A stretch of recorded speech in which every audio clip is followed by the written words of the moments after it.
موافقین امروز به جای آشپزی کردن و غذا درست کردن با هم بریم سفر؟ اگه آماده این چمدونا رو ببندین و همراه هم بیاین. چمدونا رو بستیم و راه افتادیم. تصمیم گرفتیم چند روزی بریم رشت. سفر کردن با ماشین شخصی درست سختی‌های خودشو داره، اما در این حال خیلی لذت بخش. اگه با هم موافقین توی کامنت ها برام بنویسید.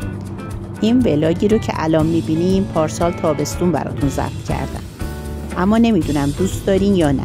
اگر ولاگ سفر دوست دارین حتما توی کامنت ها برام بنویسین تا قسمت های بعدی رو براتون آماده کنم.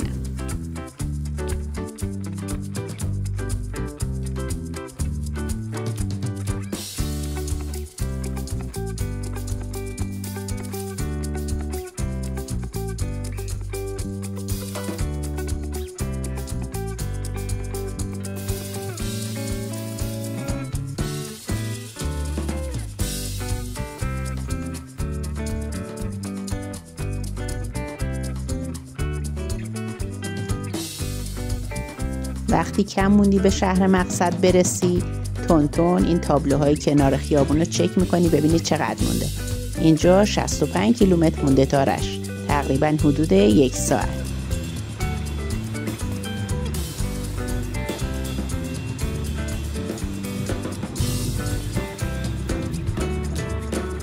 تقریبا دمدمای غروب بود که رسیدیم رشت.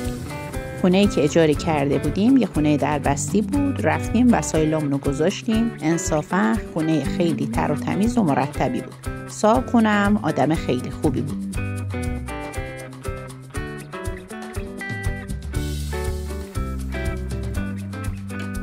چون خیلی خسته بودیم نمیخواستیم جای خیلی دوری بریم.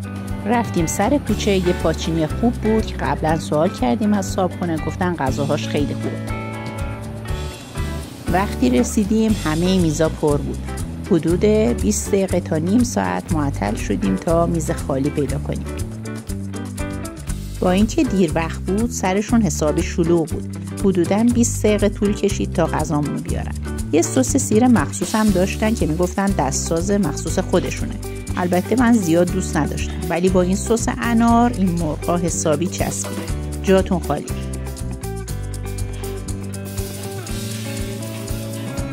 این پاچینی که گفتم تو خیابون گلسار، خیابون انصاری بود. انصافا غذاهاش خوشمزه بود. بعد اینکه شاممون رو خوردیم پیاده رفتیم تا خونه حسابی استراحت کنیم و آماده بشیم تا فردا بریم سراغ گشت و گذار شهری. روز بعد تصمیم گرفتیم اول بریم میدون شهرداری که یکی از بهترین و عالی‌ترین جاذبه‌های شهر رشت هست و از اونجا هم بریم بازار بزرگ رشت یکم بگردیم و خرید کنیم. بازار رشت یه حال و هوای سنتی و جالبی داشت. یکم سوغاتی خریدیم و یکم از محصولات شمال، زیتون و رب و انار و کلوچه و اینا خریدیم. اگه تا اینجا از ویدیو خوشت اومده لایکش کن تا منم انگیزه بگیرم بقیه قسمت‌های ولاگم براتون آماده کنم. موقع برگشتن از بازار یکم گندم خریدیم دادیم به این کبوترای ناز میدون شهرداری. واقعا آرامش عجیبی دارم. خسته بودیم و موقع ناهار بود. اینجا دیدیم 4 کباب توی میدون شهرداری دارن کباب میپزن. کبابای لقمه‌ای با نون لواش که اونجا درست میکنن. سفارش دادیم. کبابا رو به این شکل برامون آوردن. یکم هم ترشی کنارش بود. من اون ترشی رو خیلی دوست داشتم. نونا رو با اینکه اونجا به صورت تازه پخت میکردم ولی کیفیت چندان خوبی نداشت. اگه از این ویدیو حس خوبی گرفتین ویدیو رو لایکش کنین تا به زودی قسمت‌های بعدی رو براتون آماده کنم.